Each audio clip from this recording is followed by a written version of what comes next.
What are you saying, Donna?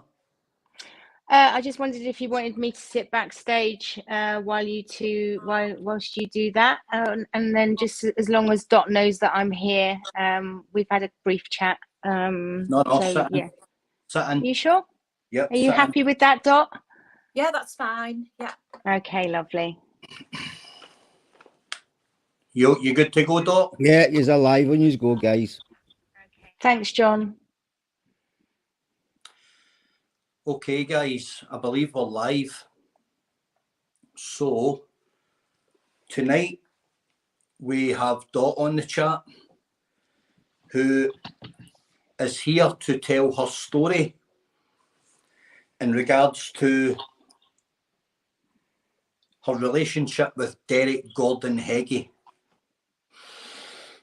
Now, before we go into that, I'll just give you a quick insight into why I'm here and what it means to me personally.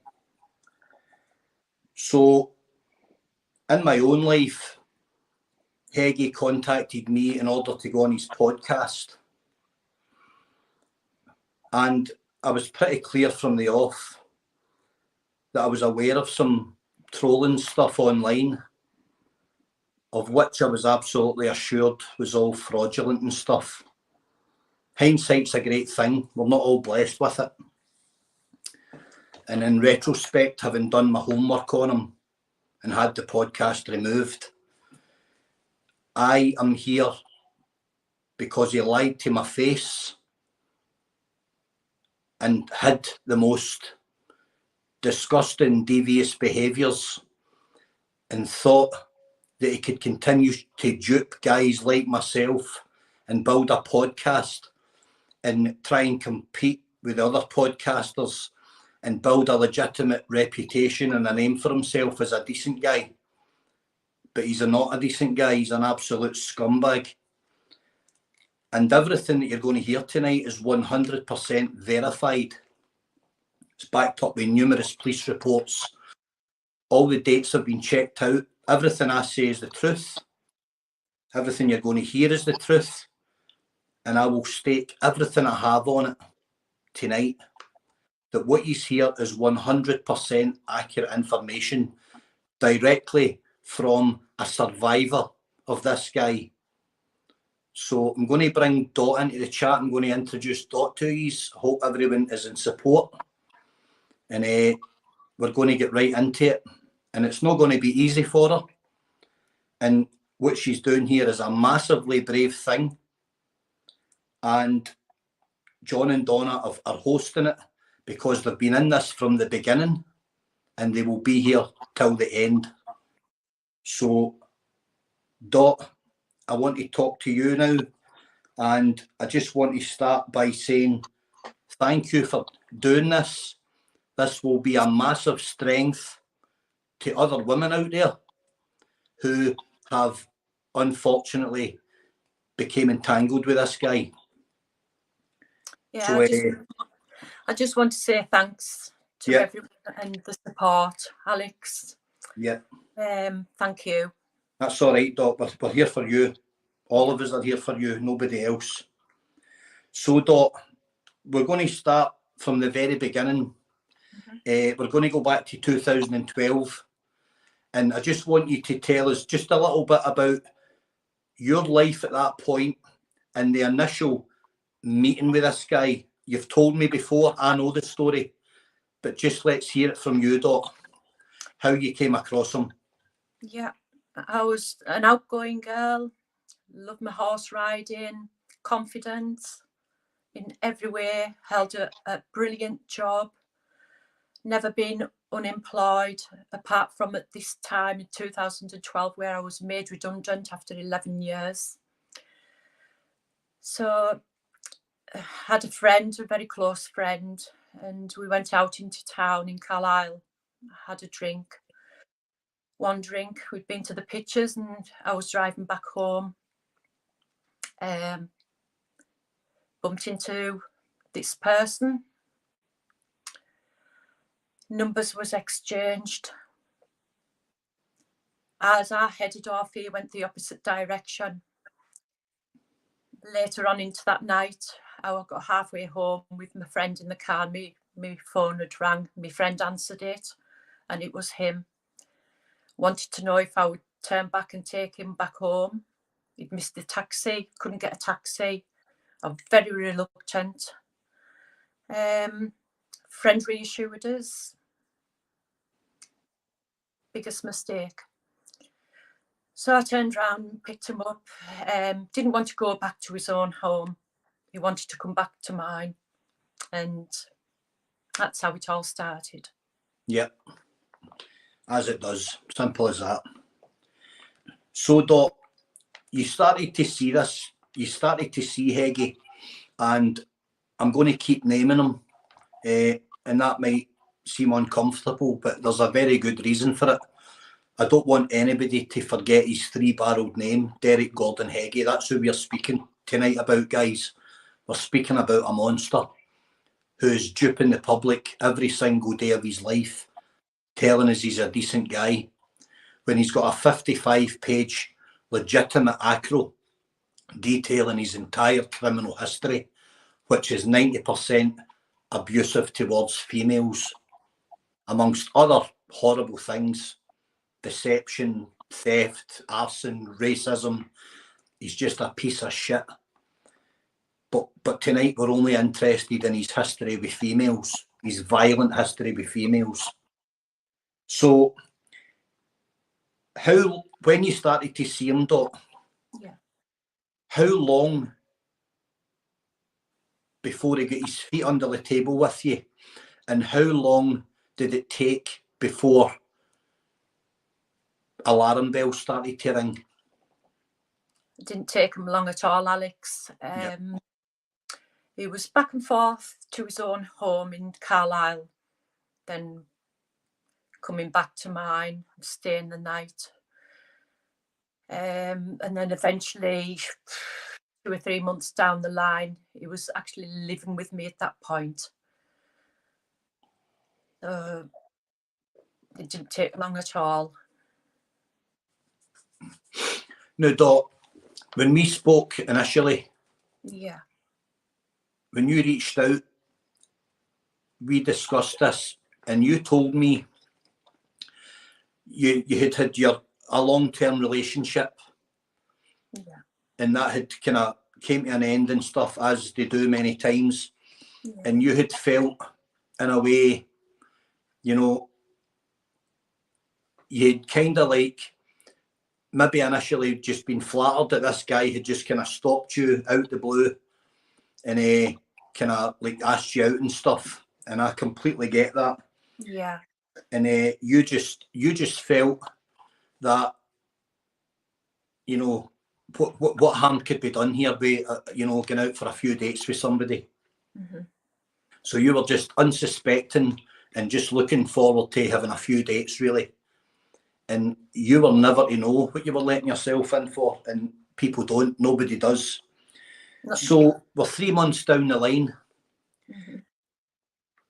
When did it become physical, Doc? I know there was mental stuff. I know he was having certain behaviours repeatedly, kind of coercive stuff, and just kind of, you know, trying to dictate the narrative to you, and maybe he was kind of putting you under pressure, I believe. But Absolutely. when did it first become physical? Bear in mind, we're only 3 months in here. Yeah, there was an awful lot that went on. I find it very difficult, Alex. It's been locked away for such a long time, and I had moved on. I was 90% of the way into my healing after 2012, going back as far as that. It was just the nudges, the little pushes. Yeah. The pushes became into larger pushes. The kicks, the spitting directly into your face. And at this point, I just became pretty much weak right away. Very intimidated. Asserting his dominance on you.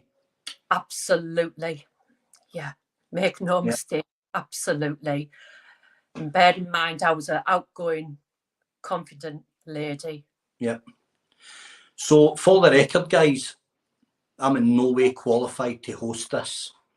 I'm a man, I'm 45. I've got a failed relationship, but we're in good terms. I've never been violent to a woman in my life.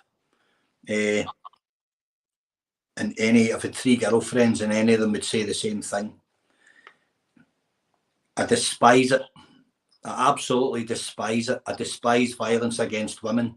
It's the lowest form of man that will clench his fists and be violent to a woman. It fucking, excuse my language, but it disgusts me. And what goes on behind closed doors with arguments and stuff, it's of no concern to anybody. But when it gets violent and when it gets vicious, then it's everybody's business. And as men, if we say nothing and look the other way and we know what's happening, then we're part of the problem. So I'm making a stand against it. And that's why I'm here. I'm here for Dot. I'm here to bring this guy to an end once and for all. So we know it's getting physical, Dot. We know about his behaviours because there are other women out there that you don't know about that are coming forward. And they're all saying the same thing about him. That's his modus operandi, his MO. It's his behaviour. It's how he views women. He views women as commodities, servitude to service him. That's it. There's nothing else in it. I'm learning all the time, guys. I'm reading about this and I'm educating myself on who and what he is. And I'll be honest with you, it's terrifying that he's never done a very long prison sentence. Yeah. It really, really puts our justice system in a bad light that this guy can have a 55-page criminal history and he's walking the streets. So we already know who he is, Doc. You already knew who he was 3 months into the relationship. There's concerns. However, because we've spoke before, I know that you were immediately under that spell. Oh, absolutely, Alex. Yeah. Yes. Yeah. And I did not ever think I could be as weak as I was and made to feel nothing. Fear creates weakness. And I've been in his company, and although I didn't find him intimidating, that's because I'm a man and I've been around violence all my life. But for any woman looking at that guy, the size of him, the build of him, he is a very intimidating prospect for any woman. That goes without saying. You would be a fool not to be intimidated by a guy who is on the other side of 18 stone, who's full of cocaine, full of steroids, full of anything else he can get his hands on, with no respect for you.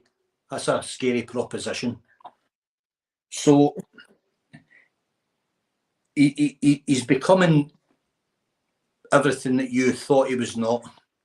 Yeah. Very fast too. It happened really quick. You've told me this. There was an incident, Dot, involving a witness, his brother. Yeah. Talk to me about the incident. Yeah. That person decided to meet up with a few of his friends in Carlisle. He asked me if I could pick him up at midnight. It was like, damned if I do, damned if I don't. What do I do? He's not rang me. Should I just stay at home? If I stay at home, will he be annoyed? Will I cop it? So midnight came, still no reply, no answer to his phone. And all I could think of, if I don't turn up, what will happen? So I got myself in the car and I drove and I just guessed the place. And he was walking up the road, got in the car, and he asked me if I wanted to stay at his for the night. Bear in mind, I'd never met his parents by then. He'd spoke to them about me. So I stayed over the night, felt very uncomfortable, didn't sleep. He was part drunk, part whatever else. So I stayed awake most of the night. And because of the abuse, what has happened back at my home, I was very wary of even getting out of the bed and going over to the bathroom, because it would be a question of what you're doing, where you're going. So I held on and held on. He went over to the bathroom. So I'd gone downstairs. As I went downstairs, I went into the kitchen. The fridge door opened, the fridge door closed, and a fist right across my face put me through to the other side of the kitchen. Sorry. All right, take your time. And I thought, wow. His face was just completely blank.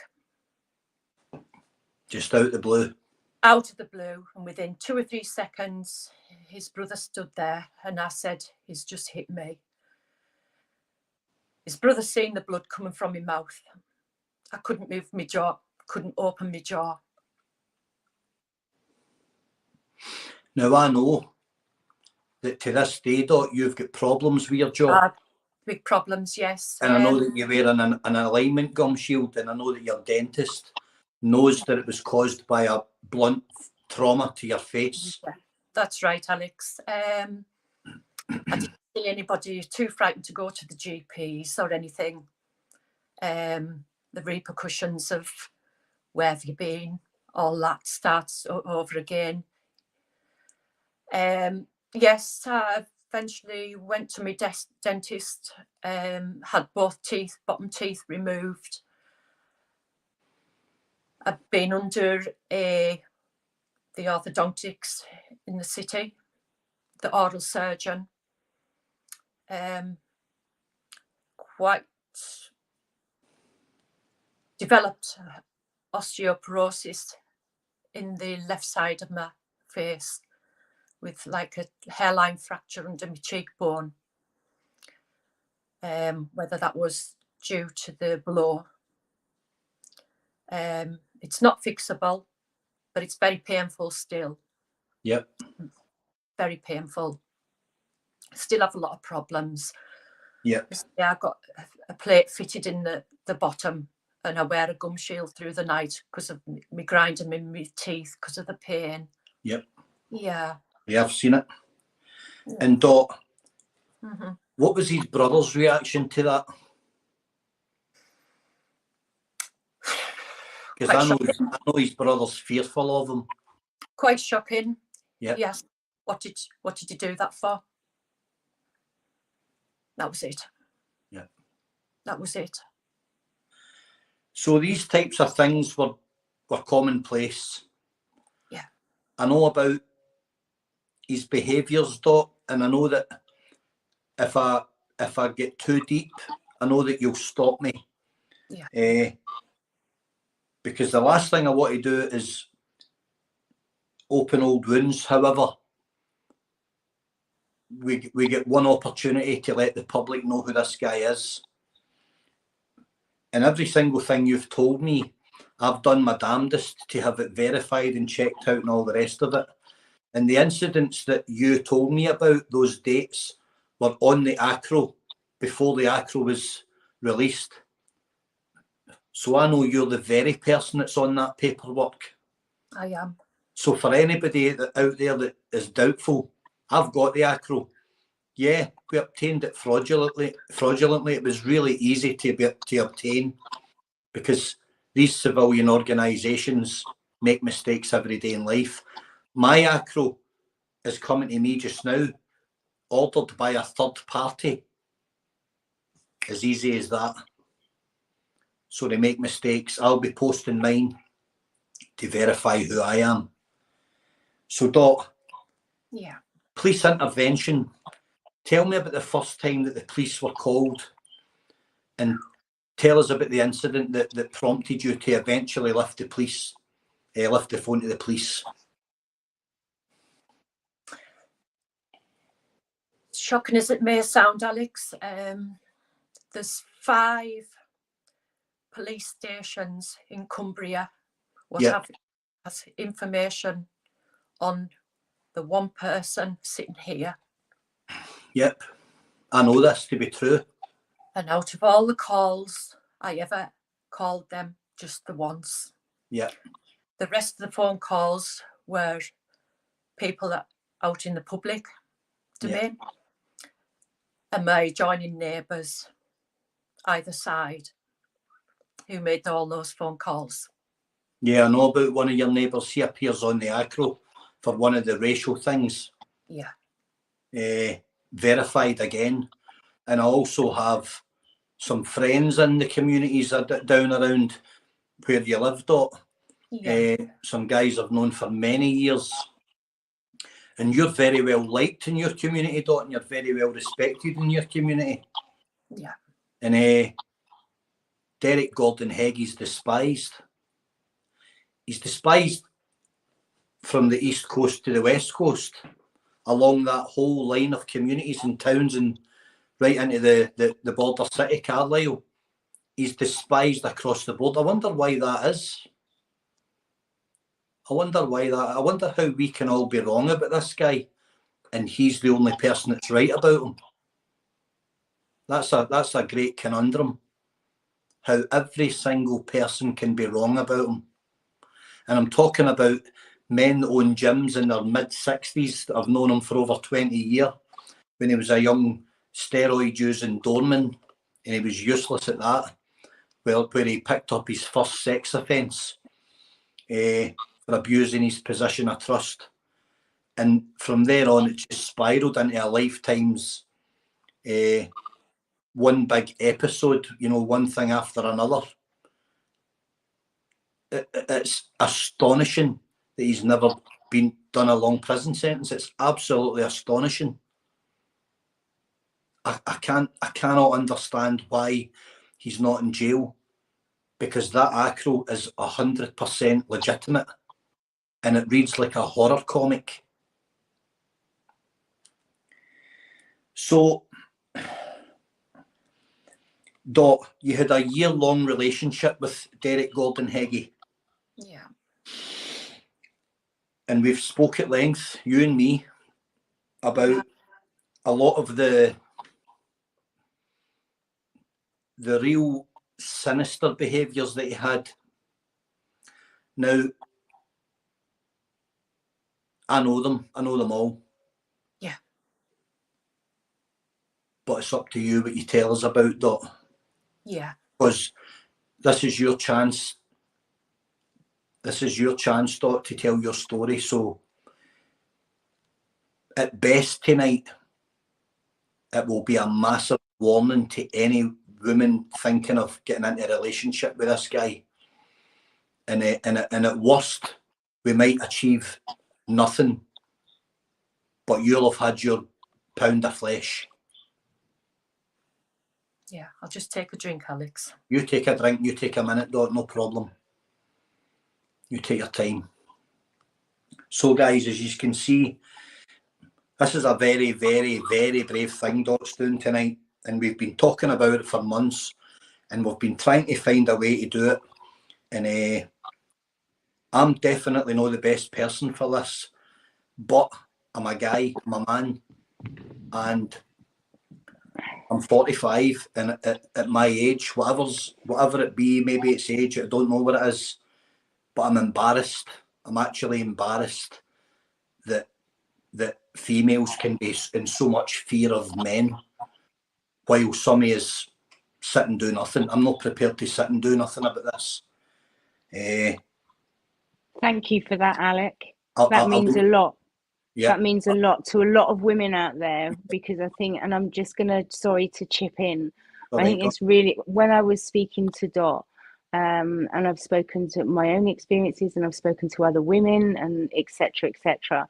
But one of the things that I think upsets women and invalidates everybody that's impacted by any sort of abusive relationship is that people that turn a blind eye because it's one of the boys, or it's only Uncle Freddie or whatever, they're complicit. And so by you owning how you feel about that, I just wanted to say thank you. Yeah. Thank you, Alec. A long time ago, when I was maybe around about my early to mid 20s, I was aware of a guy in my community who I didn't like, we always kind of rubbed each other up the wrong way because we were both quite physically imposing and we could both handle ourselves. So we always had a thing. And although that thing never came to anything, really, I knew that at one point he was beating a girl up. A girl I knew well. And she was covering for him. But I knew it was happening. Mm-hmm. And I'm ashamed to say that I should have knocked 10 bells out of him every time I seen him, and I didn't. But that's because it probably challenged your values. I'll put it down to naivety, and I'll put it down to age, and I'll put it down to maybe then you're just uneducated as to really what you should be standing up for. And at times I stood up for the wrong people, for the wrong reasons. And I really wish today I had made an example of him. But that's that. It was a long time ago. I can do something about this now. So I'm in this to the end for Dot. Which is excellent. And one of the things I think when Dot and I were talking, we sort of had a short conversation about this, is there's a lot of shame associated with domestic violence or sexual assault. And that shame isn't the victim's shame, but the invalidating behavior, I think sometimes propagates that. And it propagates it in young men that are witnessing it, or young men that are minimizing it, older men that are minimizing it. And what you're saying here is the first step to people, being able to shrug off that shame, even if it's just a tiny, tiny bit. If one tiny bit of shame comes away, just hearing a man or somebody say, I knew that was happening, I'm ashamed, you've taken on that shame. And I'm not saying that you should be full of shame. What I'm saying is it wasn't the victim's fault, just as this isn't. People throw all sorts of things around, as I'm sure you've heard about this person. And it isn't, why isn't he in jail? That isn't the victim's shame. That is the constabulary's shame and everybody that's been complicit by minimizing his behavior. Yeah. And you're 100%, Donna. And it's a difficult thing for me to speak about, because I'm asking the viewers to take me at my word, and they don't know me from Adam. It's easy enough to see me in my YouTube channel, living my life and talking about my kids and doing this and doing that, right? But see, at the end of the day, they don't know me. Mm-hmm. So the best that I can do is show my criminal history and say, well, look, when I was 30, I got arrested for chinning a copper. When I was 25, I got arrested for fighting in a nightclub. But look, guys, there is never anything towards children or endangering women, kids. There's no violence to any lesser members of society, mindless violence on unsuspecting people, breaking taxi drivers' jaws for no reason, right? Just low-life, despicable crimes. He's got 55 pages of this. Mm-hmm. Please believe me, guys. Please believe me. I stand on every word I say. I will never, ever deviate from this guy. And he is everything that we've said he is and more. We're only scratching the surface right now. John and Donna have put 3 years in this guy. And I have my ups and downs with John, the humble dryer, because I think he's wasting his time having beef with other people. When he concentrates on this one guy, he absolutely nails it every time. But then he gets caught up in the YouTube traffic. And I keep giving him a hard time, saying, you're wasting your time, don't do this, don't do that, let's go after one guy. And I think I just wear my heart on my sleeve. And if I've got something to say, I need to say it. But what I think also to a certain extent, you're simplifying it, because where this has created traction, other people have come to us and spoken to us about other things. And whatever John does, John will be criticised for. It's a very precarious environment. But right now, this is about Dot, and this is about ensuring that Dot is validated by the people around her, saying you're right to have felt afraid. And don't listen to these people, or they shouldn't have said that. They shouldn't have done that. These things gain traction. You're coercively controlled. You're in a situation where you've got perhaps a trauma bond with someone and you can't leave. It's not that easy. It's not that easy. Not when you're terrified, Donna. No, it's not. Exactly. I've shared a room with the guy. I've sat on a couch with him. 100%. And I'll say it again. He is a big prospect for anybody. Mm-hmm. And you're not the only man to have said that to us. He's a big, listen, I can handle my own affairs. Men don't intimidate me. But he's a big prospect for anybody. He would take a lot of putting away. I would love a bite at the cherry with him, right? I can't even begin to describe my hatred for this guy. And if he engages me after tonight, brilliant. And feel free to engage me, Derek Gordon Heggie. You're right up my street. I'm the very guy for you.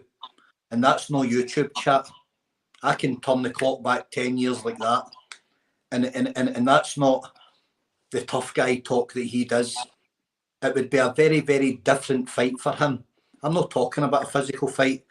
He can't do anything with them. I can beat him with that and that every single day of the week, twice on a Sunday. But that's another part of it, Alec. In as much as I know, but your very raw feelings about that, where you've spoken to Dot and you've perhaps spoken to other people, you've seen the acro, you've spoken to us, you've spoken to this one and the next one, you've been in his company. And so when I'm going to speak from my own experience, this isn't something that Dot has said to me. When somebody says, oh, go on, I'll go and smash him up, or I'll go and kick his door in, that's triggering, because it's violence, creating violence. It's not helpful. That's why I'm trying to find other ways, Donna. We spoke about this, didn't we, the other night? You've got to practice self-care. It's got to be prison for him. Violence is repugnant, right? It is. Mindless, needless violence is repugnant. It's probably the only language he understands, because he's very, very good at dishing it out. But when it's returned tenfold with true intent, I'm not talking about in a controlled environment on his terms. I'm talking about the dark arts. I'm talking about maybe in the terms that I used to live my life on with people like him. It's not an environment he would be comfortable in. But I want to move away from that, because let's move on from that. Let's move on from it. It's not good. I want to take my venom from him.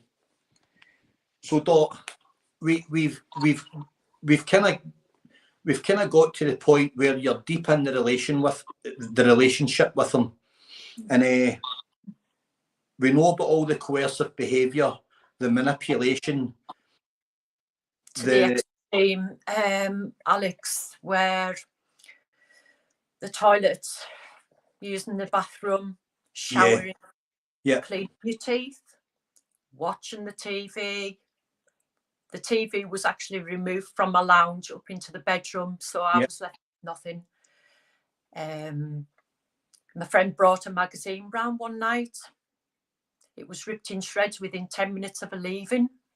He checked every single page to see if there was a man in there before he gave it, and then he ripped it up in front of me.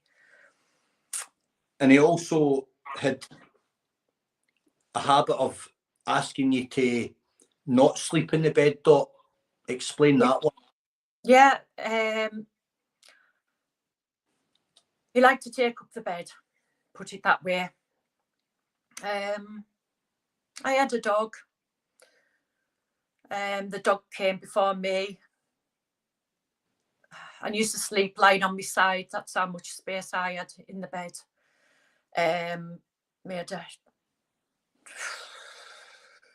it still affects me now. Yeah. He put a comb in my hand and combed every single part of his hair, and it could last for hours until he fell asleep. And this was every night. The fuck, man. And he also ordered you at some stages when he was fidgeting to get out and sleep on the floor. Oh yeah, yeah. Which is just disgusting in your home. Yeah, just took over.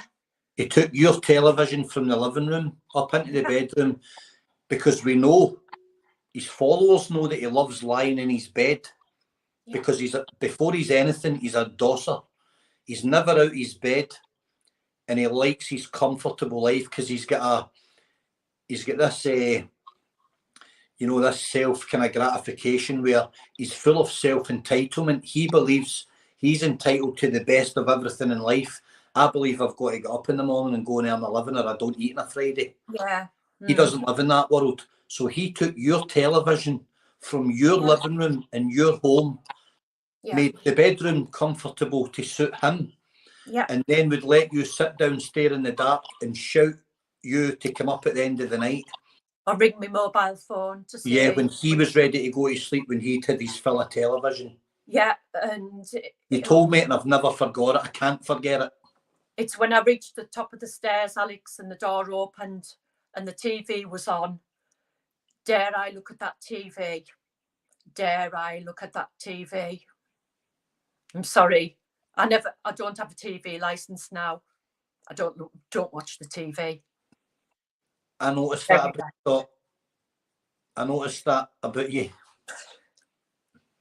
You never, ever talk about television. No, never. Programs or nothing. You don't. You just sit and you do your thing. Yeah. I noticed that. I picked up on that. Yeah. Dot.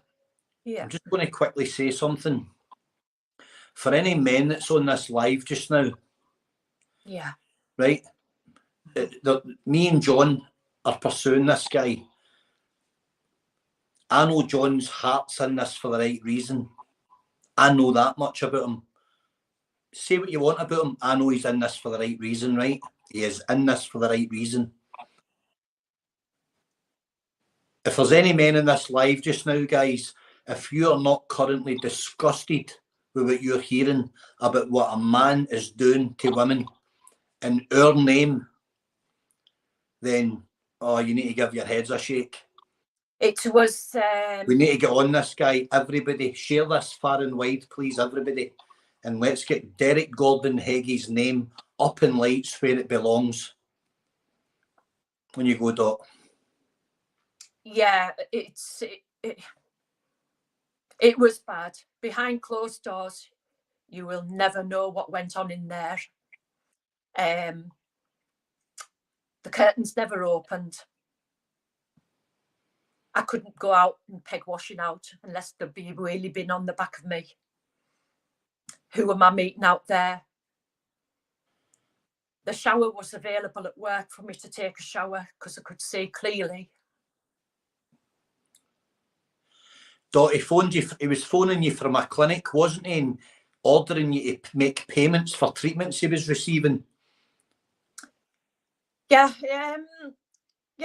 that was for Botox. Yeah, Botox that he claims he's never had until last month.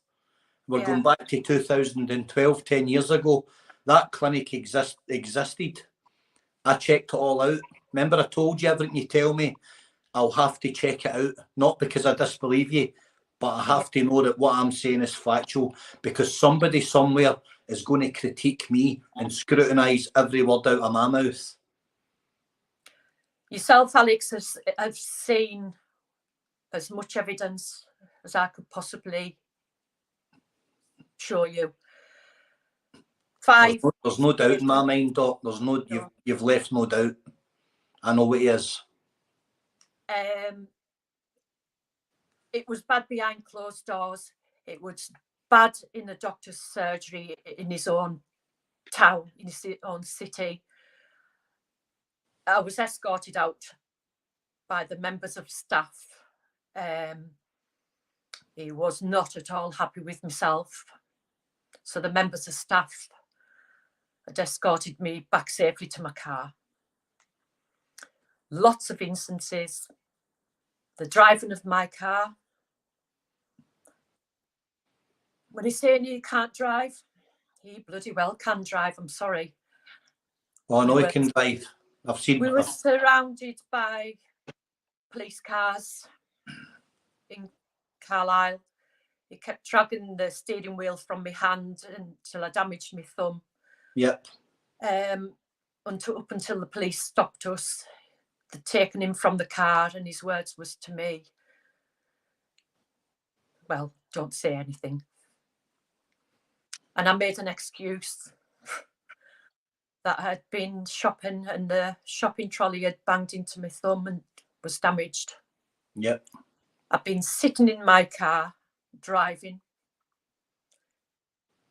while his mum was on the phone, while he'd blackened my eye.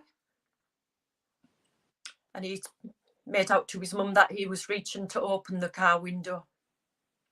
No. Fucking coward, man. Well.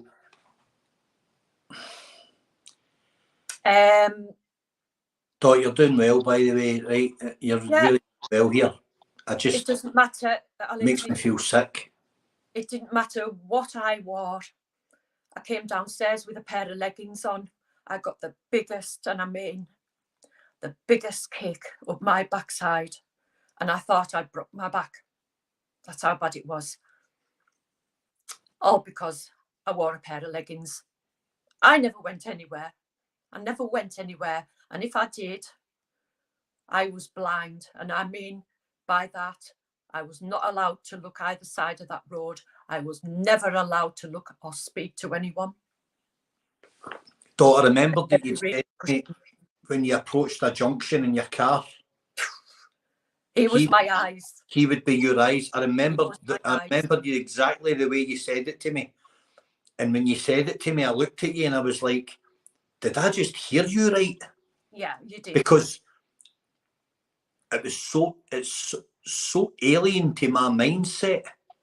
I had to start. You had to sit and stare directly ahead, and he would look left and right in case there was some young guy or something stood at a Pelican crossing, because that would immediately enrage him that you might have made eye contact with some young handsome guy. I'm afraid so. I remember you saying it to me, and it stopped me in my tracks, because I was like, I can actually picture him doing it.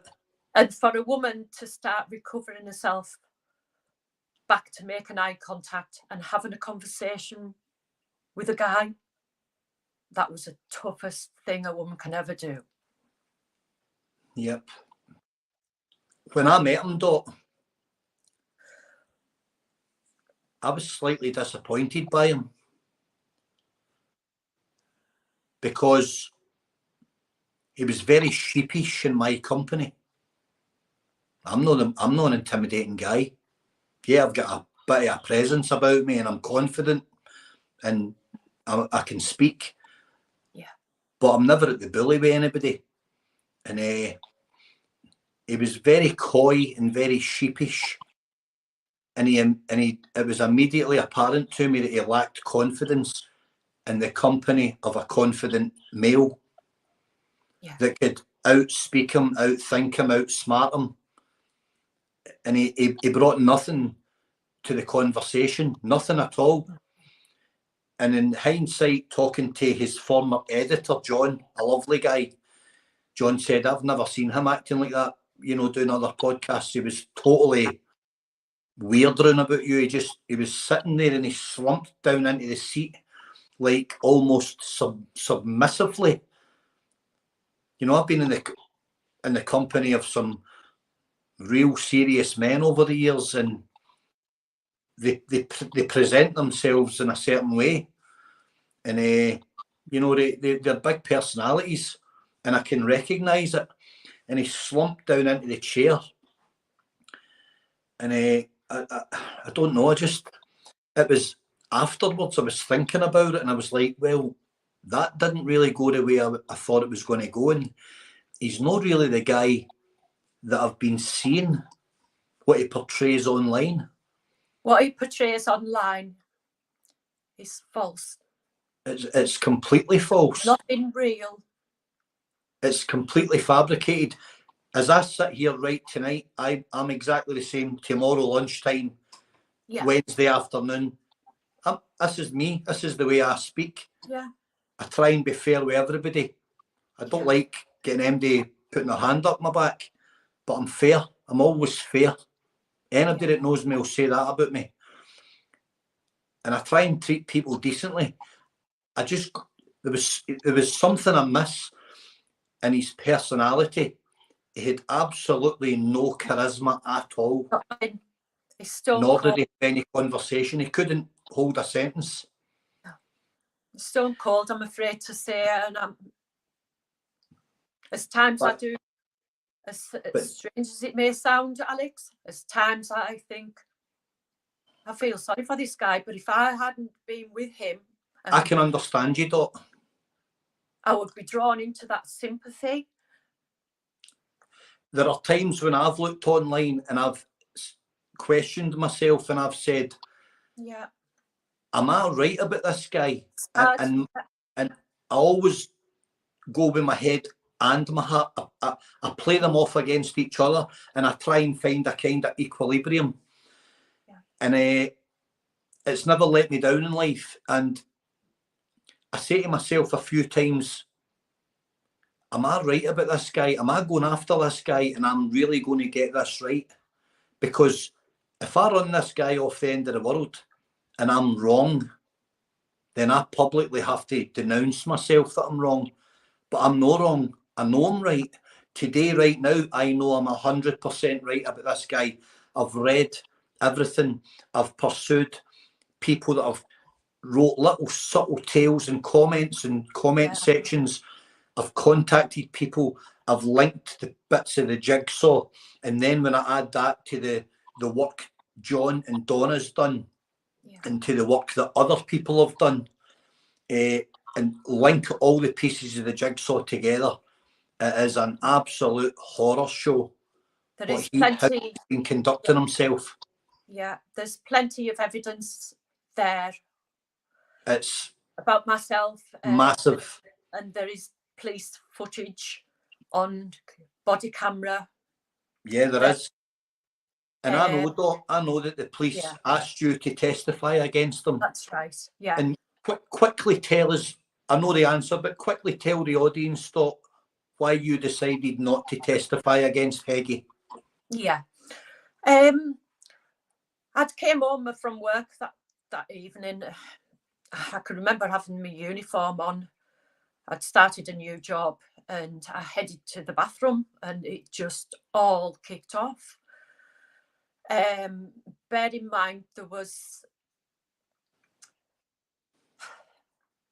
recordings placed in either side of my neighbouring homes, voice recorders placed in their houses because of the extent of what was going on behind closed doors. The lady next door, her little boy slept with her. He was frightened because of the outbursts. And the police wanted her to put a statement in and she declined because of the repercussions and the comeback, if there was any. She had a young family, lovely lady, lovely couple. Yeah. But yeah, I didn't know anything that day apart from just going into the bathroom and the door just barged open with a number of police, and my landlady, which I was renting the property at the time. And I was sitting on the bath edge just in bits. And bear in mind, I was healthy, fit and well. I was about 6 stone wet through at this point. weak as water, weak as water. She asked me for permission if she could turn on a body cam, and I said yes. And we got into depth. The police were in the other room with him. It's no, sir, yes, sir. Yes, sir. No, sir.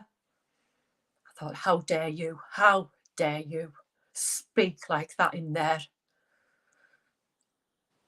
So they videoed it all, videoed what I had to say. And they wanted to charge him, take him away from the house and charge him. And it's all on police video camera.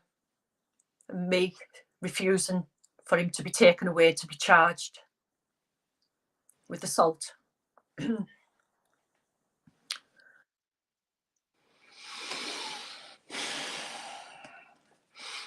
Dot, I've spoke to you so many times, and Yeah.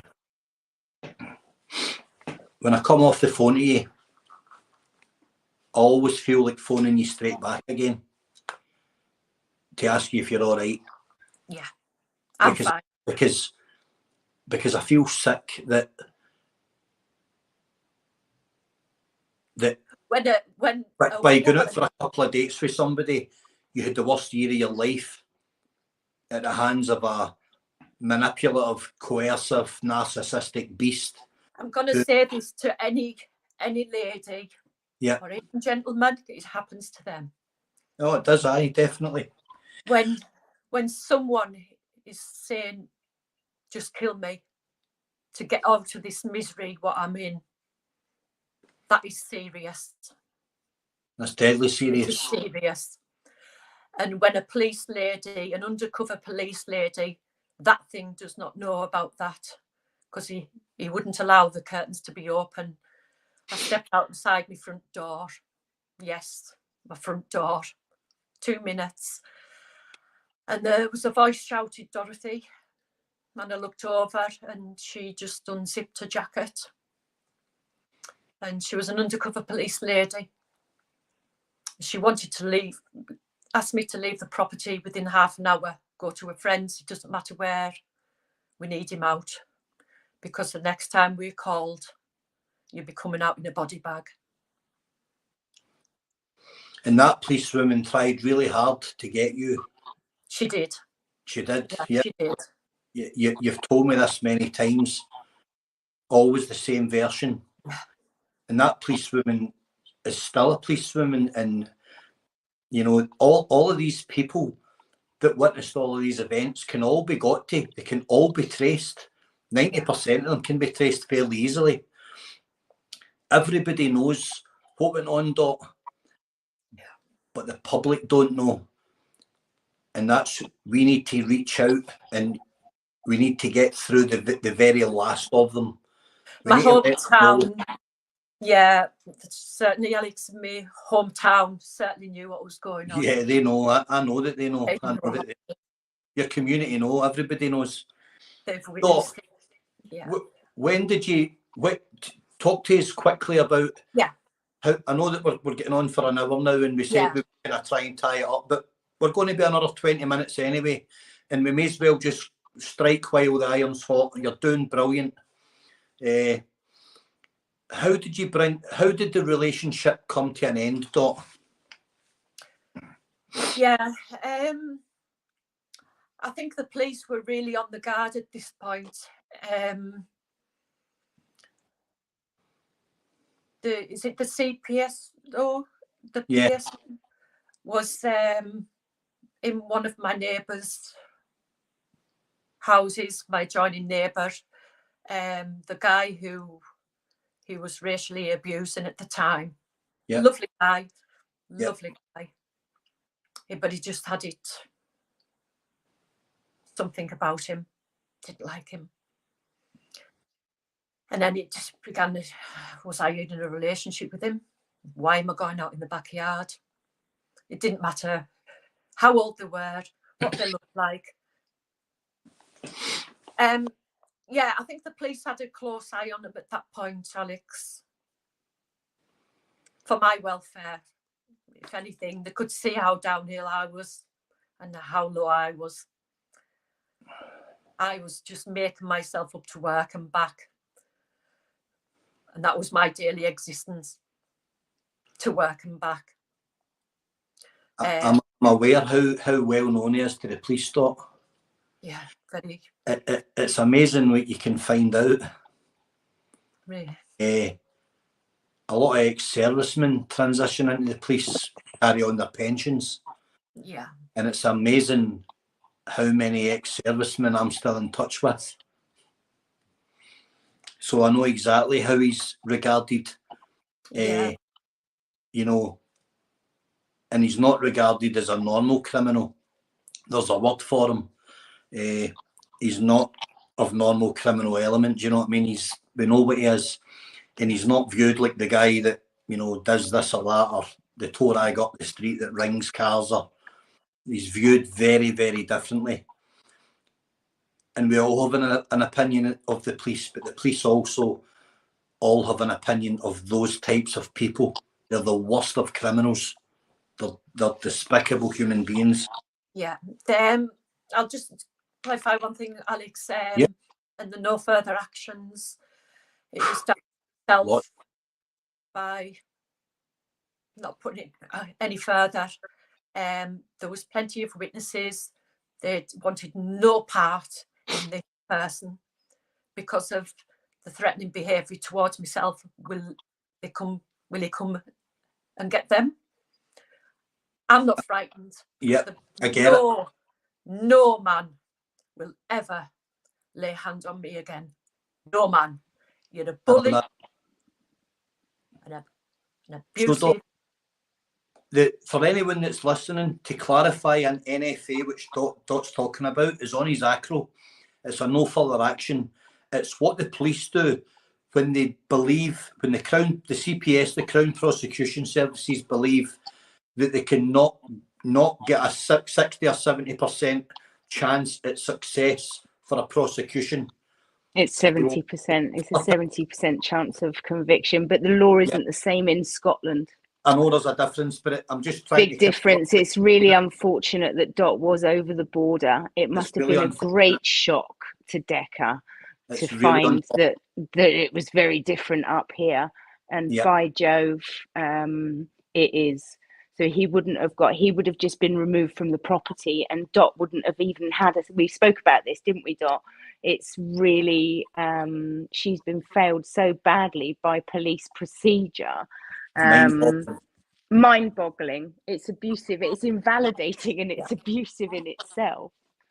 But we know this anyway, Donna, because you and I have spoke about the microscopic percentage of rape cases that actually result in convictions. Well, and there's a microscopic number that are actually reported. Yeah.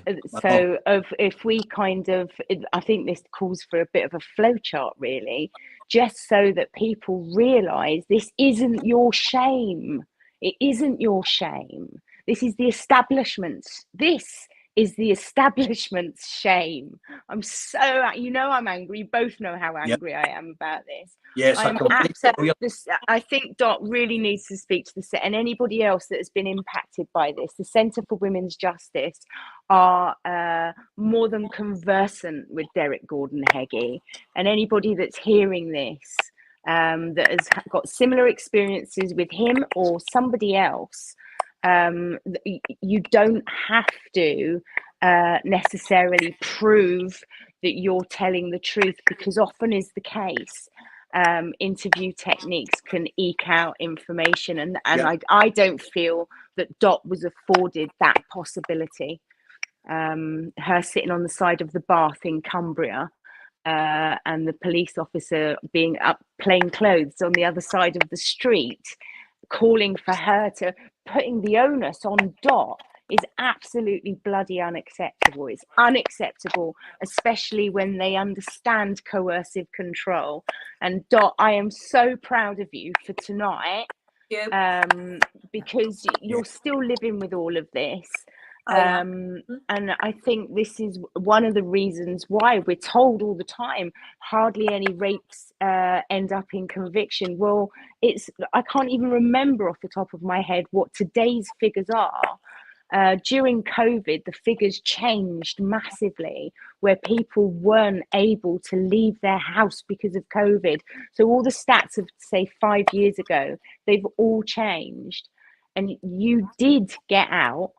And what you just said about no man will ever put their hands on me again. There's a lot of people standing behind you, and I think I can speak for myself, Alec, and John, and probably at least 90% of the chat, and the other 10% is probably Decca. We will support you. Sorry, Donna. 100%. Sorry. People have got to remember, where did I go after he left? I just want to say I was left homeless. Yeah, the aftermath. Yeah, the aftermath, I was evicted. Yep. The deposit I couldn't receive back because of the damage.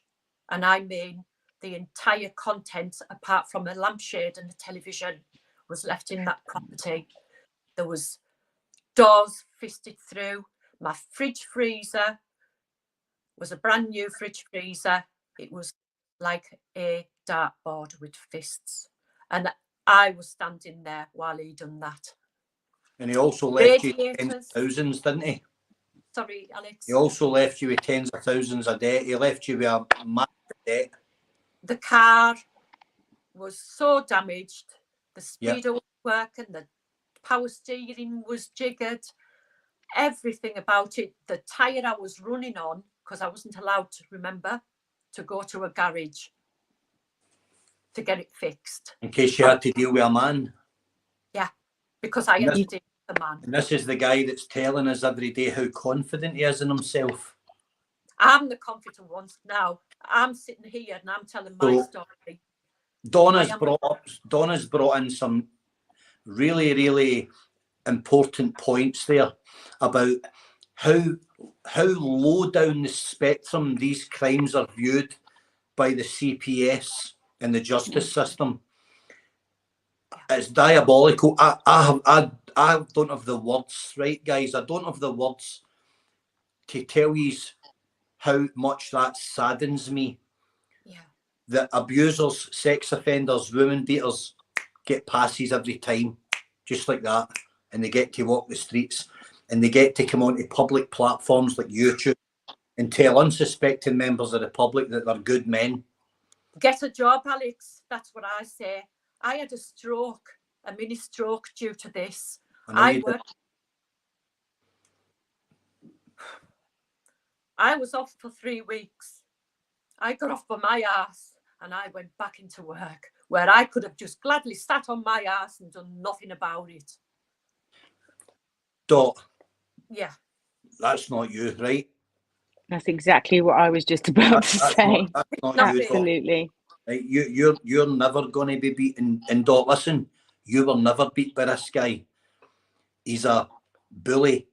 Before he's anything, he's a bully. Yeah. He can't bully men, but he can bully females, right? So, as a collective, we will remove his opportunity to do that again. We will. I gave you my word. We will. We will succeed, because good always beats evil. He's not got the savvy to beat us, Dot, okay? So when he will be exposed. Sorry, Alex. When you come onto a public platform, please make sure you tell the truth. Definitely. Don't be making money off the victims. You'll be scrutinised. You'll be scrutinised. Every word you say will be dissected. I've experienced that when I was exposing stuff in Glasgow. Every word scrutinised, dissected, analysed, rehashed and thrown back in my face. Yeah. Always by faceless trolls. Never ever anyone under their own name, which I trade under, because I want full accountability and I want full traceability. And if somebody has a gripe with me, I'm easy to contact. Anyway, Dot. I'll just pop it on charge, Alex. That's okay. Okay. when we spoke about the aftermath, Dot, Yeah. we don't even need to elaborate because we know the effect that he's had on you and is having on you 10 years down the line. Dot, Yeah. what would your message be to survivors of Derek Gordon Heggie'S and any woman that's out there just now in an abusive relationship with a horrible individual who could be treating them like he treated you, but particularly to people that have been at the hands of Heggie's? What's your message to them, Dot? This is your chance. If you ever, please, my word, if you ever have a relationship with him, please do your checks. The checks are in the police station. It can be given to you. Do not, and I mean do not, go anywhere near. That's all I'll have to say. That's pretty black and white. That is black and white. If I could have showed you a photo of before and after, you'd be shocked to when I come out of that house. That undercover police lady, I was close to being in a body bag. And this is done behind closed doors. Well, of course it is. It always is with cowards. Yeah. It always is with cowards. Yeah. I So, think guys, it's fair to say that we haven't even gone through this. This is a really triggering for you. It's going to be triggering for people listening to it. But this doesn't even represent a full 80% of what he's done to you, does it, Dot? Absolutely. no chance. No. We're only scratching the surface, Donna. Absolutely. Because Absolutely. because Dot is a lovely woman who has her pride and everything else, and has her respect and her privacy, and like I said at the beginning, I wasn't questioning it. I was just saying, just so that if anybody's watching it going, right, well, there's this, and this. No. We've literally, you have eloquently scratched the surface to provide an illustration. Dot and I spoke about this earlier as well. I've tried not to go too deep, Donna, because I'm kind of embarrassed. And rightly so. I feel embarrassed, right? And if anybody knows me, look at my complexion and I'm kind of blushing with embarrassment, right? Because I'm a man. And I'm actually cringing with anger, and I don't even know how to describe how he makes me feel that he's done these things. And if I meet a woman who might know me from social media, you say to yourself, I wonder what they actually think of me. Do these people trust me? Because there's people like him out there plying their trade. The simple answer is probably not on the first from the outset. Yeah. But that's, I think the hardest part through all of this was sitting back, just watching. And did anybody really think, was there any genuine victims? There was. I'm here. I think there's dozens. Yeah. Guys, I spoke the other day to somebody and I said, when you look in his acro, it goes back to the mid-90s, 95, 96 from memory, I'd need to check. And it starts to show you a picture of how he's developing his mindset and how his behaviour's developing. In 1996, 97, I was in the Royal Marines. I was 18 years old and I was getting by on my pride and my grit and my determination. I was trying to give a good account of myself. He was abusing females in Carlisle. So his behaviour's escalated over the years, where his second nature, whereas an argument's enough for me with a woman, right? That's where I draw the line. An argument, I don't want to argue, I'm out the door. His second nature is just to smash a woman. Doesn't even think about it. Yeah. I just want to say something, right? I've put a lot of time into this, and I've not put a patch of time into what John and Donna have done. And I've spoke to Donna a few times, and Donna has trusted me a tiny wee bit enough to enlighten me to some things. And hearing it time and time and time again from women coming forward who build up the strength to let us know what's been happening. This is his behaviour's off the charts. He's out of control because he's got people under his spell. So his confidence is up. He thinks he's winning the fight. He thinks we're all backwards and buttoned up the back. None of us are. I'm maybe tongue-tying myself a wee bit here. I'm trying to say to everybody that's listening tonight, I'm really grateful for you coming on and listening. I kind of strong-armed Donna and John tonight to let me lead this. Let me explain why.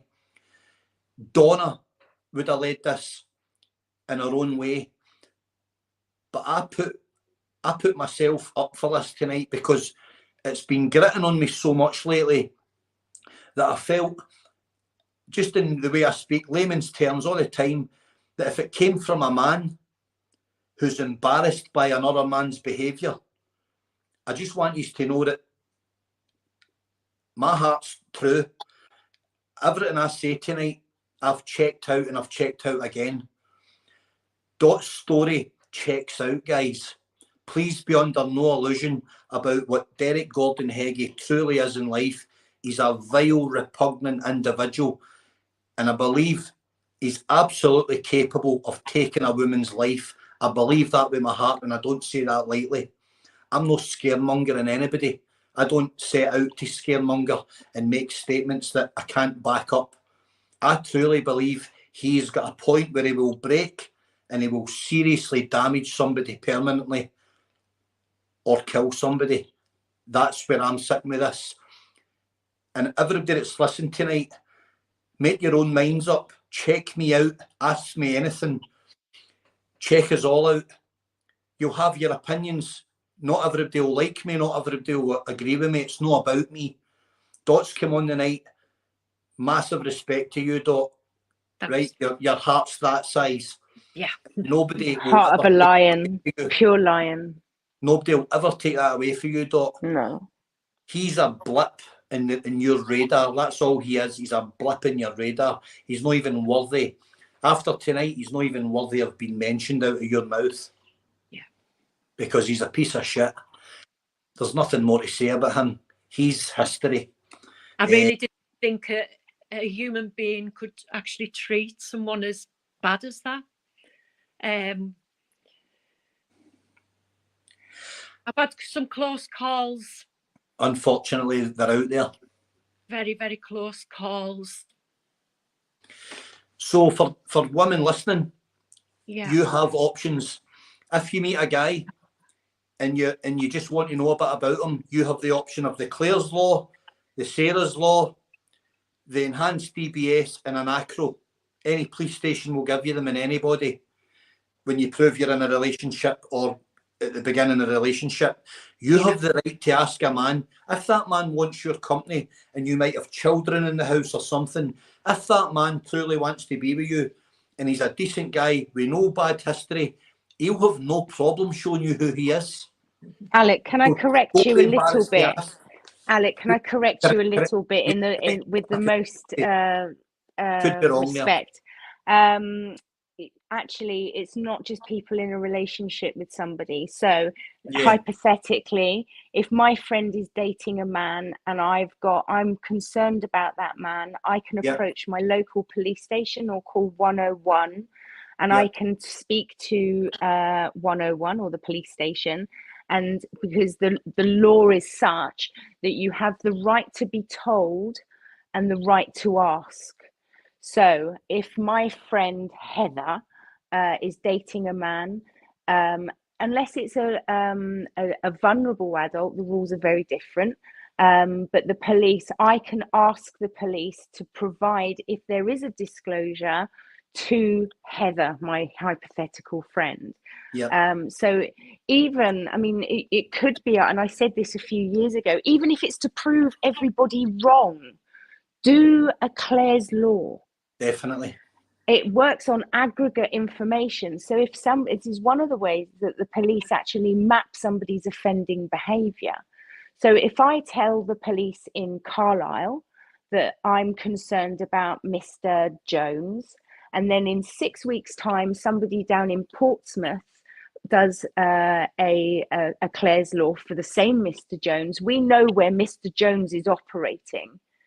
So it's the aggregate information. That was something that John McLean, Decca's previous business manager, did an absolute bloody sterling job of creating an aggregate pool of information.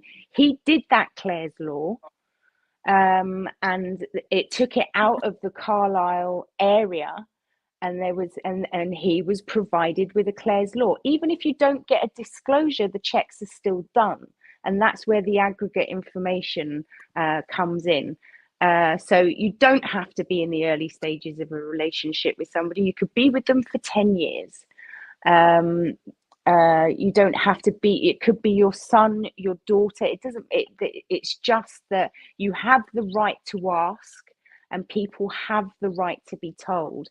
Definitely. So yeah, sorry to correct you in such a No, I'm glad you did, Donna. And guys, John and Donna are good at sharing links and stuff. They're good at upload. I'm not very good with tech, right? I'd get it wrong. I'd upload a website to buying a bike or something. They'll upload some stuff. For anybody in any doubt, hit them up, guys. Contact them and ask for, females in particular, ask for this information. If it's a wee bit fuzzy and you maybe miss something, message them and ask for it. It's imperative. I'll put a video up about it. Yeah, And what I did yeah. have a page a few years ago where it was for each individual police force in the United Kingdom. Different areas have got different pilot protocols. Scotland is different to England. Northern Ireland is different to England, Scotland, and Wales. So I will, as a matter of priority, put that up this week. Brilliant. So we're an hour and 20 minutes nearly, guys. I don't want to. It's getting late, and it's been a hard subject for everybody. In particular, Dot, who's came on tonight. This has been building up for a long time. I have asked her many times to tell a story. I've got no right to ask her to tell a story, but I felt in my heart I was doing the right thing, and I hope I've got it right, because I just could only see that this was how she gets a pound of flesh. This is how she gets her justice. Her story needs to be told. It deserves to be told. It has to be told, because people have a right to know who they're aligning themselves with. He made a comment fairly recently. I'm sure somebody could find it in one of his videos, where he says, "What man doesn't have domestic violence in his record?" I've got that clip. This man here, doesn't he? Never in my life. Never in my life have I clenched my fist in the company of a female. Never in my life. Not even once. Not even when I was a 20-year-old steaming drunk. Never in my life. So there's one man. None of my pals have done it. I know my pals. None of my pals have done it. They're no made that way. He made that statement, right? The most audacious statement. I can't believe he had balls big enough to label me and guys like me and lump me in with him. What guy doesn't have domestic violence on his record? Now, hear me out.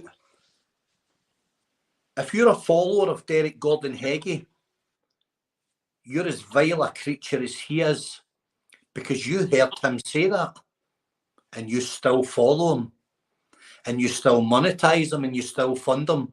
A guy who believes that it's acceptable to have domestic violence on your criminal history. And he said it as simple as that. Do you know why? Because it means nothing to him. That's who you have signed up with. That's who you have aligned yourself with. You're every bit as bad as him. You're enabling him every single day when you watch him, like his videos, listen to his crap and lap up all his diatribe and all his rhetoric about him, how amazing he is, while he's pulling his pants up to show you his manhood, which is childish at best, right? guys, be careful what you wish for.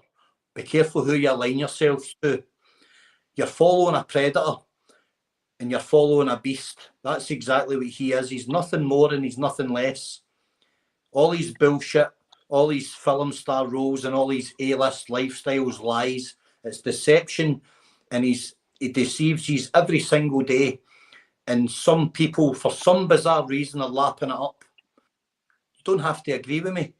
Just look Alec, back. I think to a certain Yeah. extent, and we've spoken to people that are male, that have CPTSD, PTSD, mental health problems, paranoid schizophrenia. They go onto the internet seeking mental health advice, moral support, an icon, something, you know, something to get up in the morning for. So what do I do? What do I do? That's actually how John got involved in this. I'm not going to go into it right now because it's not my story to tell. Yeah. I know what Most you mean, people, right? yeah. So I think there is a reason, and sometimes, and this coercive control, it isn't a gender-based offence. It isn't. No, definitely not. It's not. I'll just quickly add one more thing before I bring this to an end, guys. I've tried to do this the best way I can, right?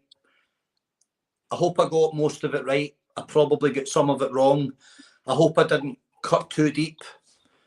And I hope that you know that I've done this with a true heart. I've done it for the right reasons. And I want to say one thing quickly. There's a YouTuber from Manchester who I won't name because I won't give him a trend. And when him and Heggie aligned themselves to one another, they got on like a house on fire. The old cliche, birds of a feather flock together. They got on like a house on fire. One of them's been duping the public in Manchester for 6 or 7 years, getting funds for his mental health help. He's one of the biggest scammers in the UK. And I hope he listens to this and I hope he hears me saying it. He knows me. He's a scumbag. But those two got on like a house on fire. That tells you a lot about them. They're cut for the same cloth. They're not cut for my cloth. The next thing I want to say is that should Derek Gordon Heggie feel the need to fire shots, fire them my way. Engage me publicly. And we'll see how that ends for you. I gave Doc my word I'll be here to the end and I'll see this through to the end. That stretches across the whole spectrum. I'm sure you can work out what I mean by that, Derek Gordon Heggie. Okay, so engage me if your balls are big enough, because you don't scare me. You're a scumbag and your time is coming very soon. And I hope it's a really long sentence you get, because it's all you deserve. So thanks everybody that listened to me tonight. I'm going to ask Donna to bring this to an end and just quickly sum things up. And just in the way she does it, she's better than me at that.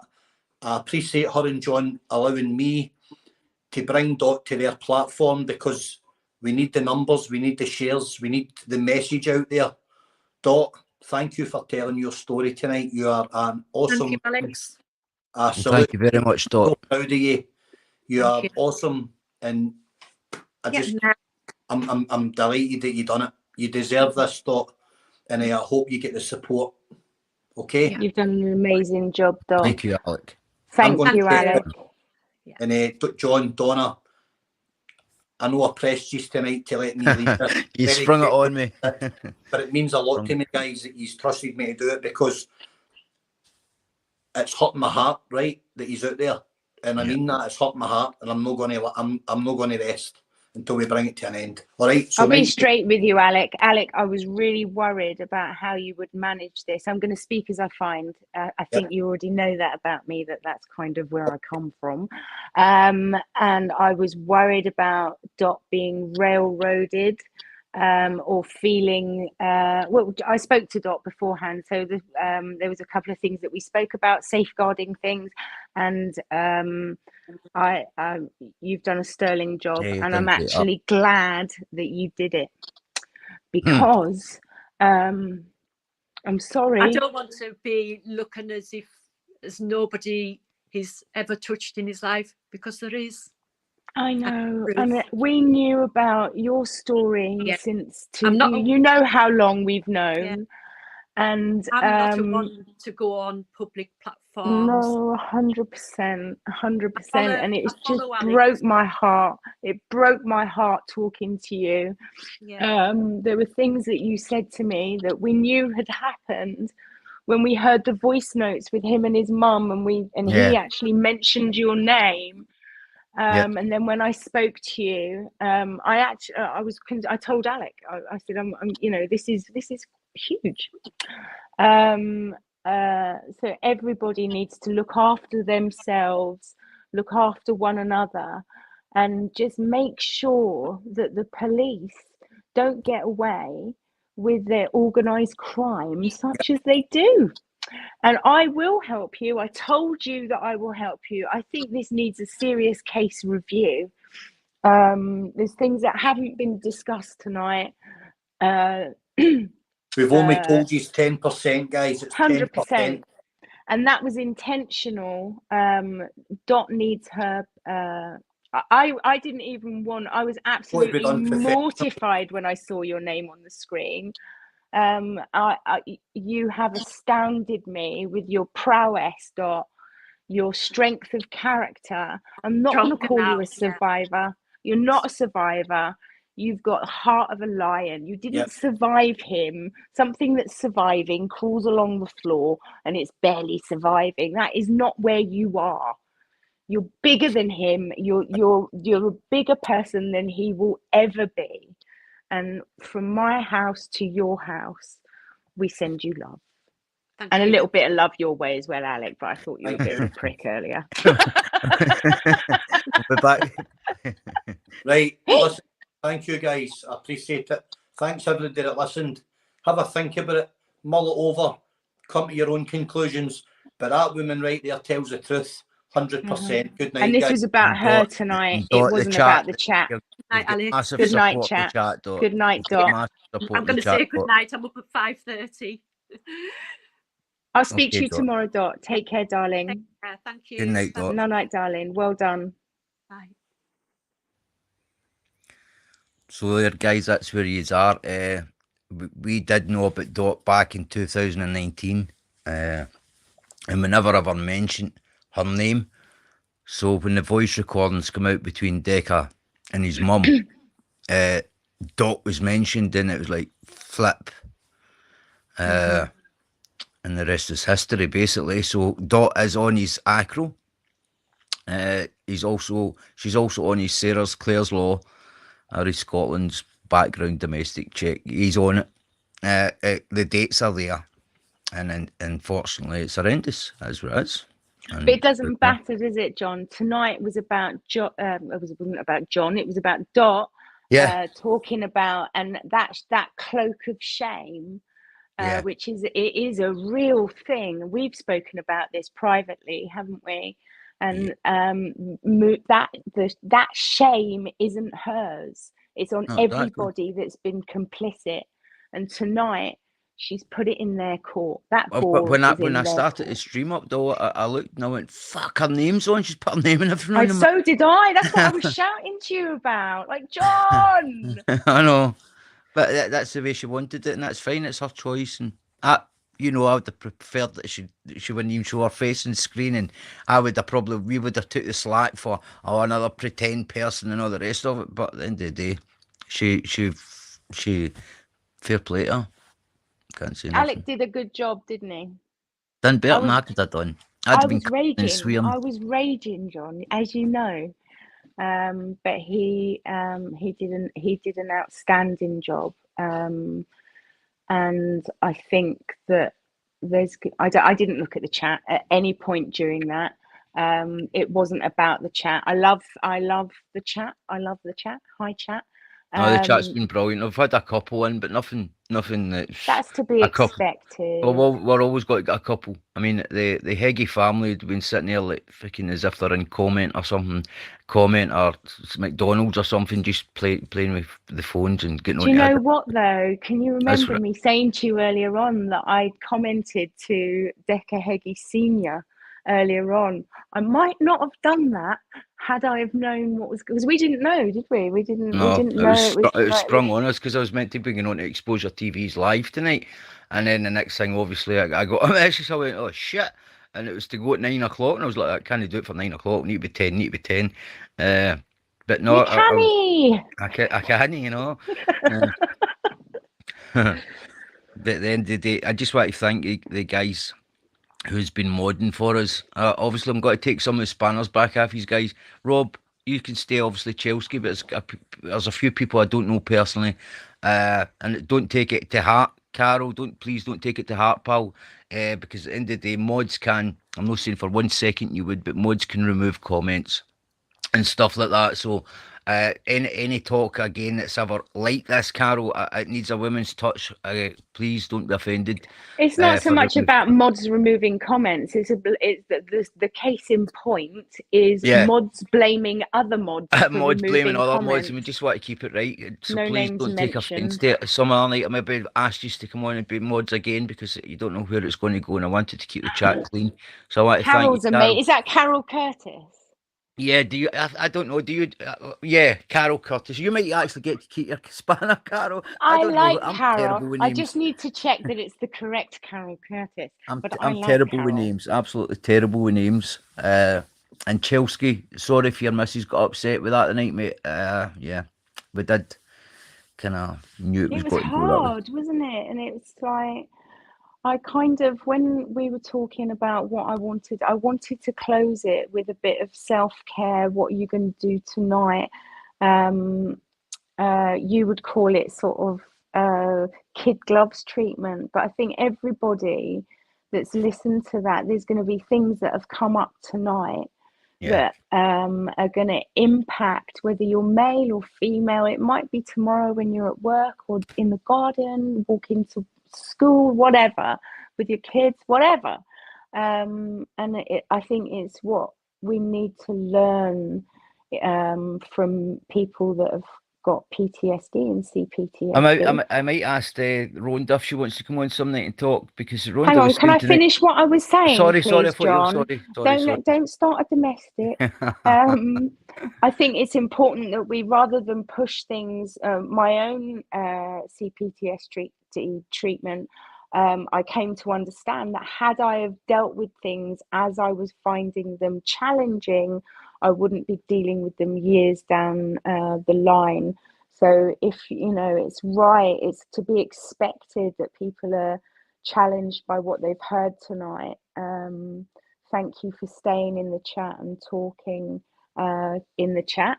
That's really, really, really amazing. And it'd be really useful to Dot when she, if she chooses to watch it back. I haven't seen any of the chat, but thank you, chat. And anybody that has been affected by anything that's been brought up here, I sound like a cliche, process it now. Identify your circle of support and practice self-care. And Decca mentioned that the other day, and I could have hit him with a I don't know, with a lampshade or something. He is talking about self-care. It's actually really, really important. We look after everybody else, but we often don't look after our own feelings. So Yeah. there we go. Well, Go on to Rhonda. Sorry, Rhonda. When Rhonda Dot was talking about something the night, and Rhonda was saying at one point she actually got so freaked out she actually started heading towards the wall with her car with him. It was that bad. And they're not the only people. Yeah. I know I did mention this. I'm not going to talk about the conversations that I've had with Dot, but I think sometimes we feel like we're the only one, and the shame is our fault in some way. We haven't walked away because maybe we don't understand about trauma bonds. But even if you do understand about trauma bonds, it's still really hard. This is and this is what these people do. You're not alone. Speak to Women's Aid. They will help you. Speak to Rape Crisis. They will offer you outreach work. And if you're involved with CMHT, speak to CMHT. This is not your shame. Even if it didn't happen to you, if you're aware that it's happened to somebody that you're close to, talk it out, guys. I'm not belittling it. I'm getting upset, so I'm starting to do a goofy voice. But yeah, in speaking to Dot, there were a couple of things that she and somebody else said, but somebody else who is a friend of mine who knew somebody, I'm not going to name the names, but in Cumbria, and he's got a recipe and it worked, and we know where that all started when he was a young teenager. Yeah. Hopefully it stops soon. So guys, we've got to end it there. Donna will put links in the description of this video here, and it will also go into the new channel, Donna's channel. She's renamed it. See, I'm shit with names, am I? Go on.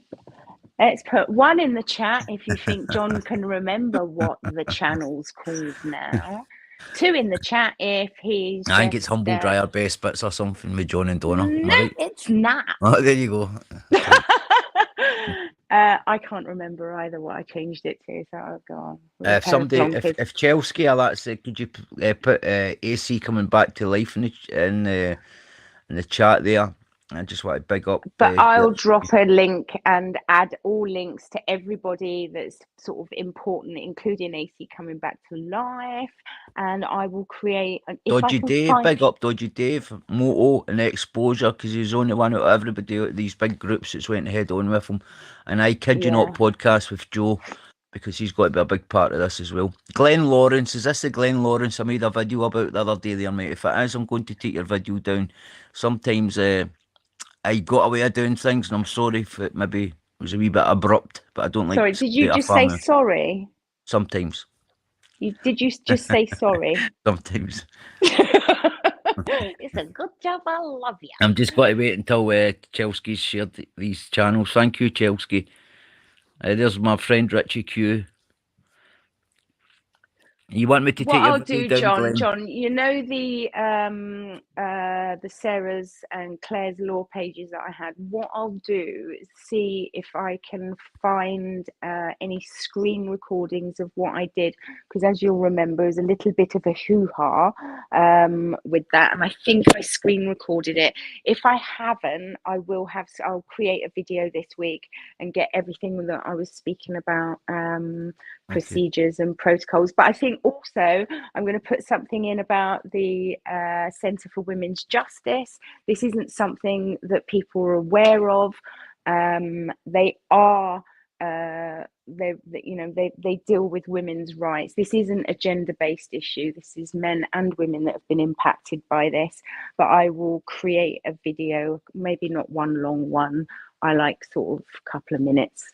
And also we're forgetting Gateway for Women in Carlisle. We knew for a fact that they did a terrific job with a couple of girls. The Gateway for Women in Carlisle, if you're listening, for any staff. Is that part of Rape Crisis? Because like there's different outreach. Yeah, so we need to find out who Gateway for Women are. We'll look into that, and because that's what I did on that page, wasn't it? So we'll get everything up to date information. Okay. I just want to thank everybody once again. Thank you, Dot. I know you'll be listening at the end here. Alex Kearney, big up, guys. See you soon. Thank you. Good night, everyone. Good night. Thank you, mods. Thank you. Thanks, chat. Bye bye. Cheerio.